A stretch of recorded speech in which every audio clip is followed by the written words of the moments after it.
everyone, this is Jerry. Thanks for joining me on my channel today. Today I wanted to show you how I make a basic easel card. I wanted to make this card using the middle stamp that you see here from Simon Says Stamp. This is from their February card kit. I have been dying to use this stamp. I used the other two on previous videos, but wanted to give this one a shot as well. I went ahead and stamped this image out on 2 pieces of cardstock and colored it in with my Prismacolor pencils. I also cut out the window panes in both of these pieces using the window pane wafer thin die that came with that February card kit. The card kit is no longer available, but I'm sure that the wafer thin die is, and I can link that below. I'll also be making one of my cards into a shaker card, and I'll be using this insert here to do that. To make an easel card, you don't really need any kind of die, or you don't need it to be a shaker card. You can make your card any way you like. As I said earlier, this is just a basic easel card. You can make all kinds of varieties of this, but to do the basic card, you just need an A2 size card, which you can get by cutting a piece of 8.5 by 11 cardstock in half. So that is what I have here, which once that's cut in half, that is 8.5 inches by 5.5. So I'm going to place this into my card trimmer, my paper trimmer, and I'm going to place that on the 4 1/4 inch line and then score that down the middle. This will give me a basic A2 card size. So once that's done, you're going to flip the card over and put it back in your paper trimmer.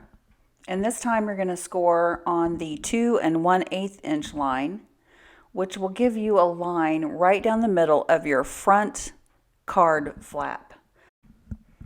So now you'll have a line down the middle, which is your fold line, your normal fold line, and you'll have a line down the middle of your front flap of your card. You're going to fold that front flap back. This will give you sort of a backward Z.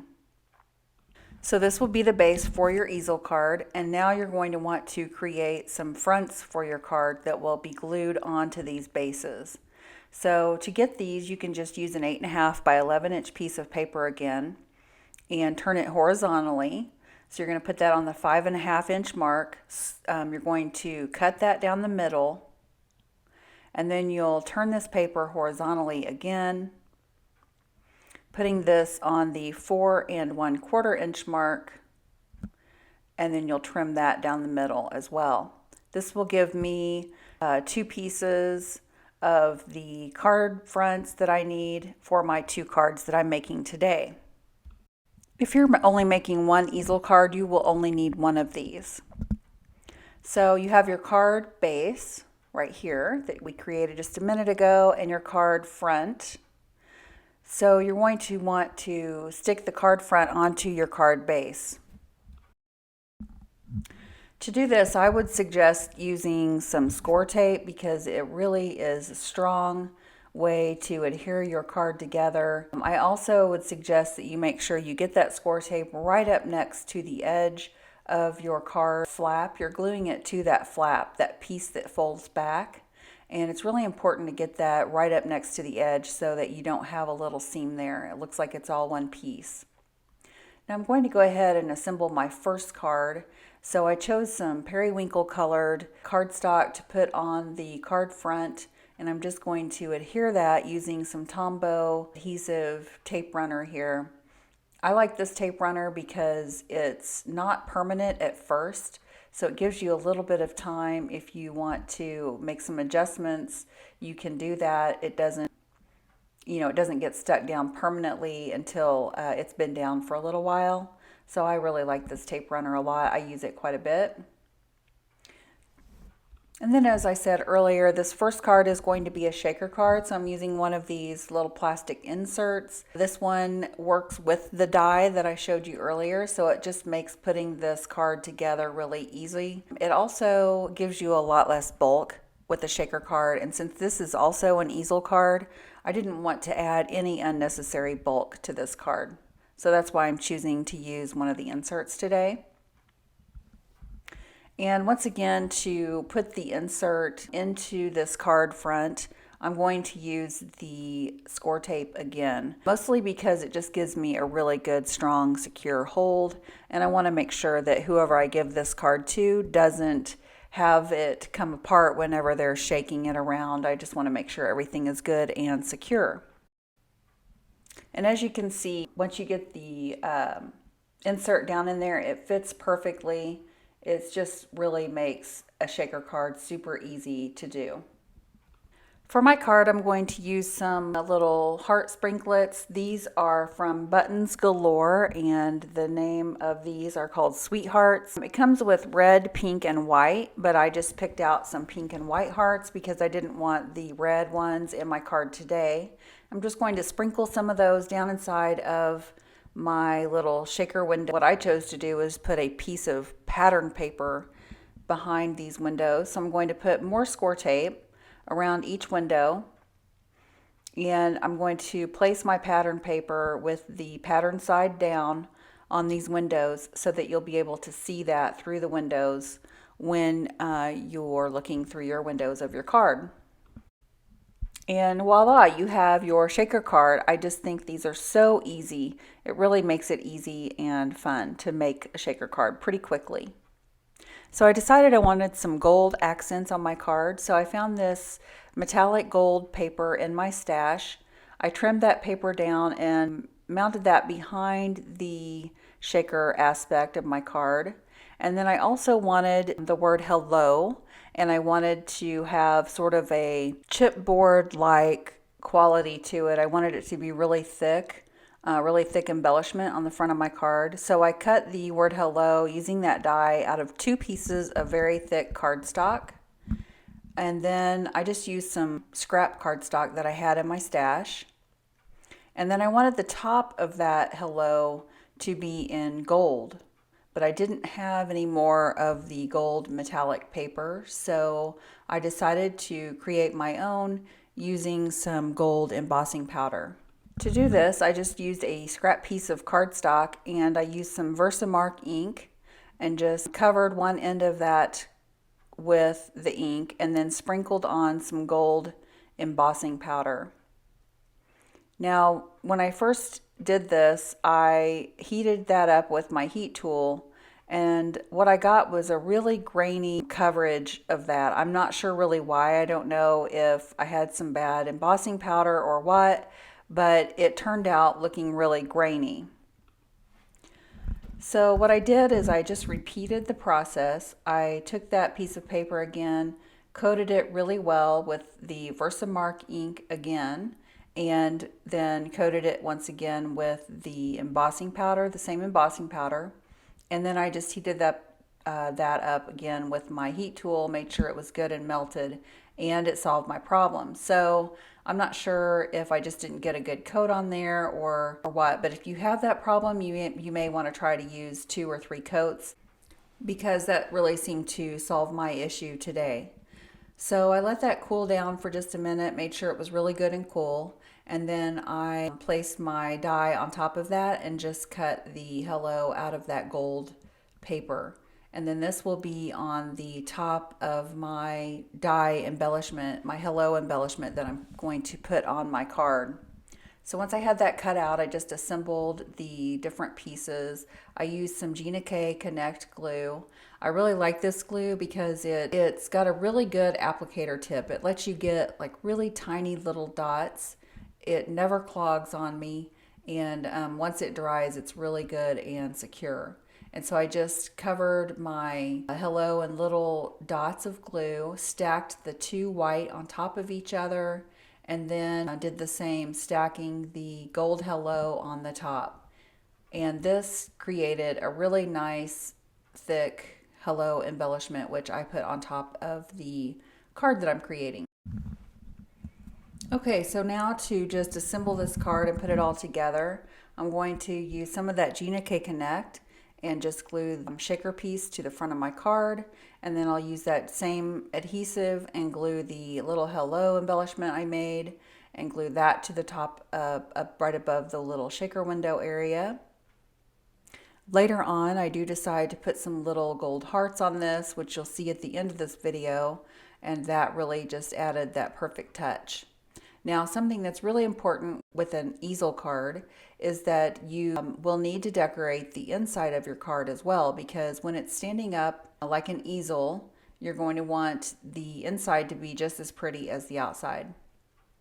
So I chose to use some of the same pattern paper that I had put on the inside of my shaker windows.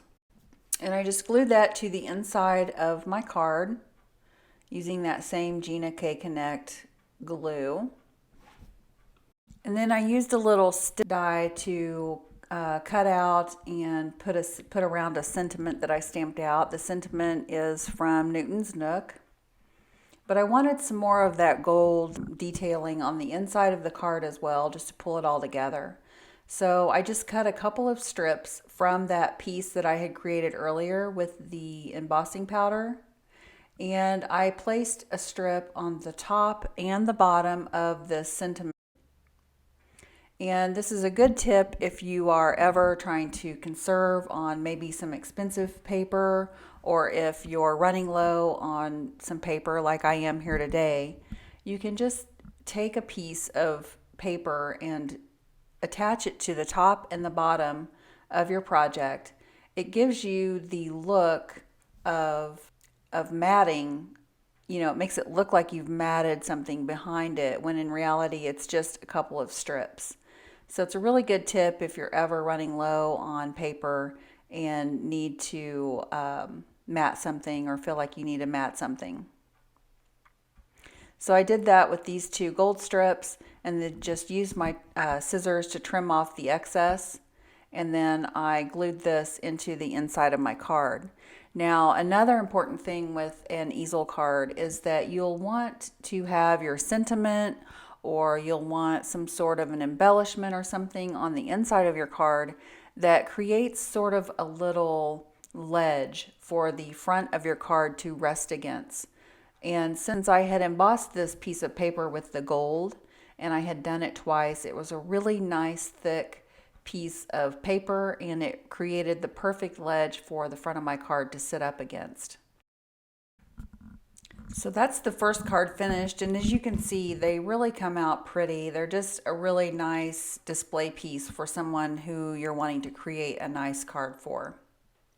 Now the second card, I pretty much have everything ready to go on this card. This is a card for my mom, and I already have the frame cut out and everything ready to go for this. But this is really funny. When I was putting this card together, I realized that I had actually stamped the stamp on the back of one of my, this is like a cover sheet for one of my paper pads, and I had stamped on it and colored it, never even realized it until I got ready to put this card together. So that's part of crafting, is using things for a different purpose, so you might as well use everything you have, right? Now, I don't think that would have worked if I had been using Copics, but since I was using the colored pencils, it really, you can't even tell that I had used a different kind of paper, so it worked out fine. And then using that same stitched window frame die that I used on the first card, I cut out a pink window frame to go on the front of this card. And I used the same exact stamp and everything that I'd used in the last one, and it still has the cutouts for the window frames. I'm just not using it as a shaker card. I just placed a piece of pattern paper behind the little windows, and then I am just assembling that on top of my card front. This time I did not stick the card front to the card base yet. I'm going to go ahead and put my card front together first. I also cut out the word mom using my Cricut this time instead of a die. I cut that out twice with regular cardstock, and the third time I used the pink cardstock that I used for the window frame. But on the pink cardstock, I used some clear, I think it's called Bridal.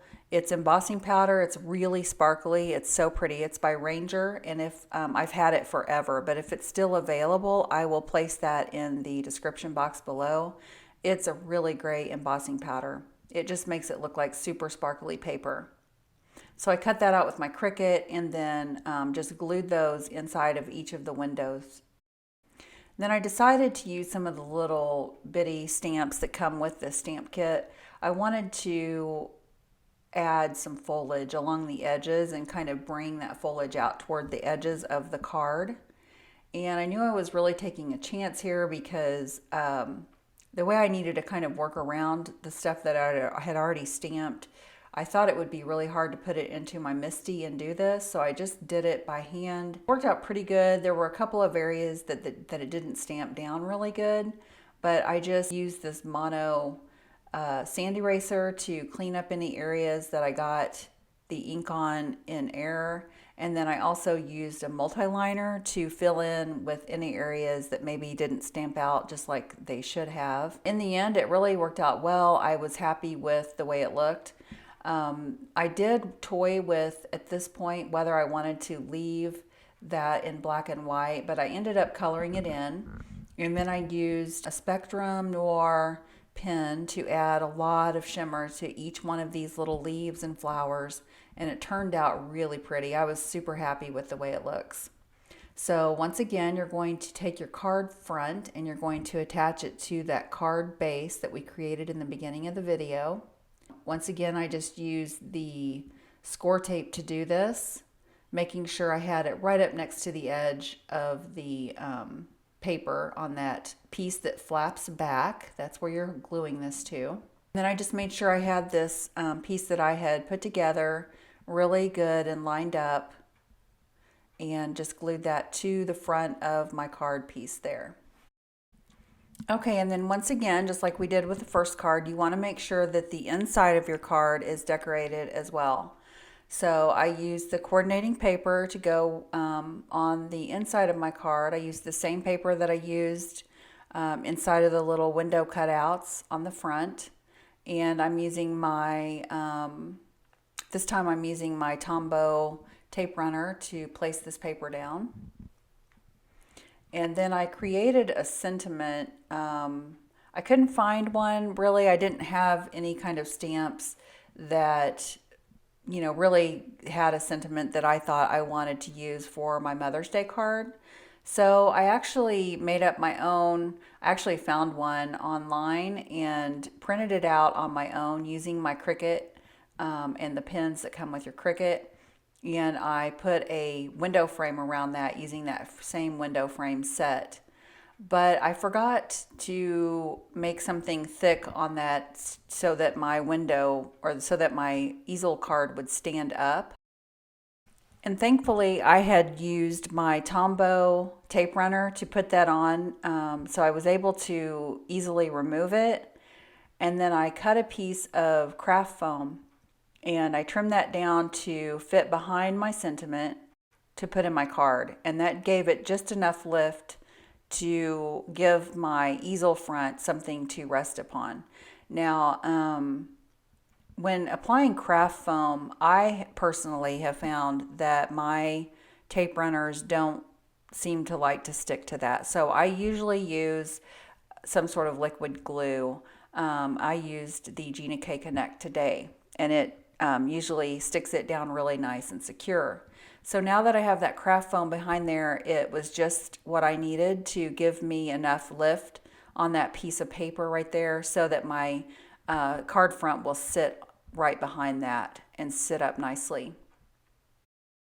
I had forgotten just how much fun these cards are to create and just how great they look when you get them done. They're really a nice showpiece and they make a really nice card for someone that you love to display. They really, really come out looking beautiful. I hope you give it a try because once you do it once, you have it down for life. So go ahead and give it a try. If you have any questions, just let me know. I'd be glad to answer any questions you have. I hope you liked what you saw today. If you did, I would really appreciate it if you would give me a thumbs up and click that subscribe button to make sure that you don't miss any videos in the future. Also, if you'd like to see other easel cards I've created or any other cards and crafts I've done, you can visit my blog called abushelandahug.blogspot.com for more card and craft ideas.